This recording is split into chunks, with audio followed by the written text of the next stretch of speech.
La ligne M1 du métro de Lausanne est une des deux lignes du métro lausannois. Avec une longueur de 7,79 km, elle constitue une voie de communication est-ouest majeure pour la ville, bien qu'étant la moins fréquentée des deux lignes du réseau avec 13,896 millions de voyageurs en 2018. Elle dessert le campus de Dorigny, où se situe l'UNIL et l'EPFL. Bienvenue aux 30 ans du M1.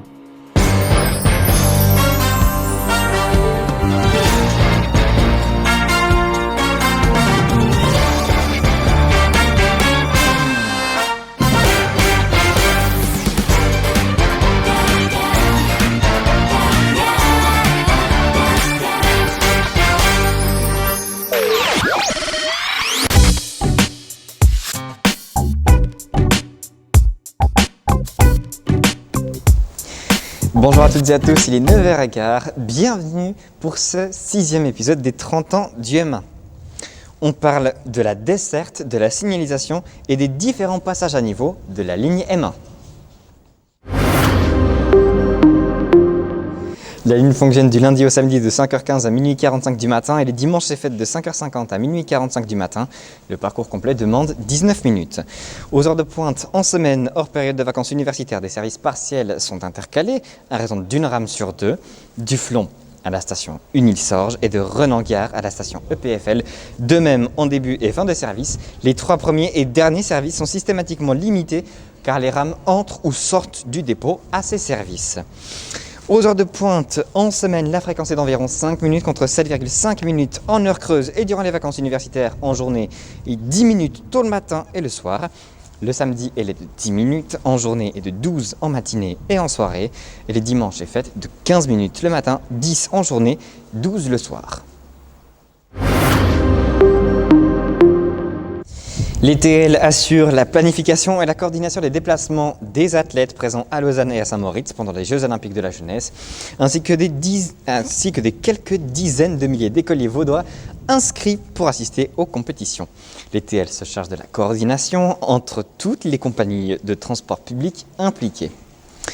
Les athlètes et les spectateurs pouvaient emprunter les transports publics pour se rendre sur les différents sites de compétition, comme les transports publics de la région lausannoise, en particulier le M1 et le M2, les chemins de fer fédéraux suisses, les transports publics du Chablais, la ligne Valorbe-Le Brassus, le chemin de fer Nyon-Saint-Cergue-Moret, les chemins de fer Rétique à Saint-Moritz. Les spectateurs pouvaient bénéficier d'un billet de transport spécial journalier Mobilis Lausanne 2020 au tarif de 20 francs et 10 francs en demi-tarif.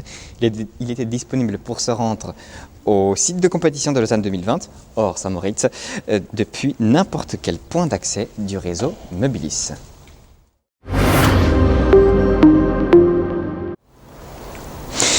La ligne est équipée d'une signalisation nommée bloc automatique de la ligne, dérivée de la signalisation ferroviaire suisse, et assurée par un système automatique lumineux à canton fixe, développé, fourni et entretenu en partenariat avec les TL par l'entreprise Mauer, Hofer et Zuber. Le contrôle de la marche des trains est assuré de manière discontinue et provoque l'arrêt des trains en cas d'anomalie. Les aspects communs avec la signalisation nationale ne sont pas évoqués ou le sont de façon succincte ici. On retrouve 3 types de signaux, les signaux principaux spécifiques à la ligne, les signaux de manœuvre et les signaux nains. Dans le fonctionnement de ces 2 derniers, les signaux nains sont visibles uniquement en gare de Renan et identiques à ceux du réseau national. Il est de même pour le signal indiquant qu'un passage à niveau a ses barrières fermées, feu orange clignotant allumé, ou les signaux de sectionnement électrique.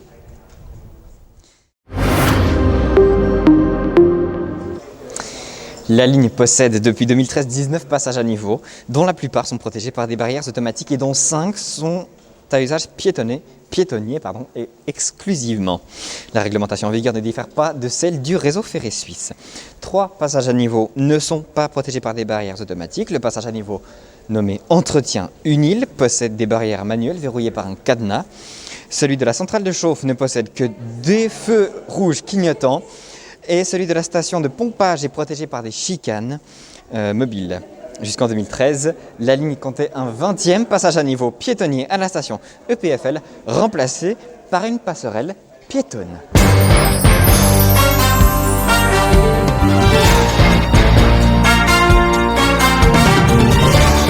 C'est la fin de ce 6e épisode. Merci de l'avoir suivi. On se retrouve demain à 16h30. Je vous souhaite une excellente journée à toutes et à tous sur EDR FM. À demain.